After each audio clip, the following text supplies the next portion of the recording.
sa sports, pero sabi nga, when a man's ways pleases the Lord, He makes him at peace even with his enemies. Ano pa kaya sa atin na dapat teamwork? This is the only committee in the whole Senate na pwede ang palakasan, Mr. Chairman. Ito lang, no?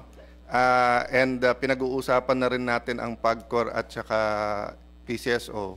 Wag natin isusugal ang sports. So I agree with Senator Joel, if the gentleman here will sponsor a bill and hopefully sabi kanina ni Senator Tolentino, relative to the POC chairperson, Bambol Tolentino, if can help me because he is very popular in the House, i-amend na lang natin para diretsuhan na yung transfer ng pera. Tapos yun nga sa GAA. If PSC was a department rather than a commission, you would have a regular budget every year. So there's no reason that di ba, in mathematics, the closest point, the closest distance between 2 points is a straight line. Pero every year, ito, paikot-ikot tayo. So I'd like to thank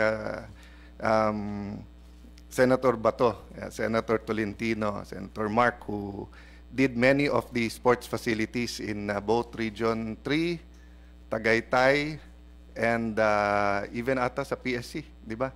And also in Subic, and of course our dear chairperson na kung hindi sa intercession niya kay President Duterte, hindi pa mababago yung mga facilities na yan. So we cannot wait for us to host another SEA Games, another Asian Games. It would be a privilege talaga to host the basketball championships next year, di ba? But tuwing mag-host lang ba tayo gagastos?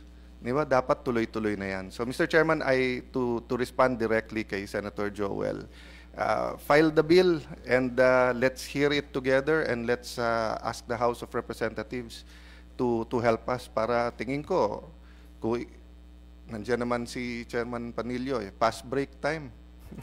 Di ba? Past breakin na natin to bago mag-December.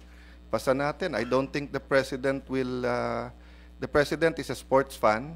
The President wants to revive yung glory days nung kanyang nung programa nung kanyang father.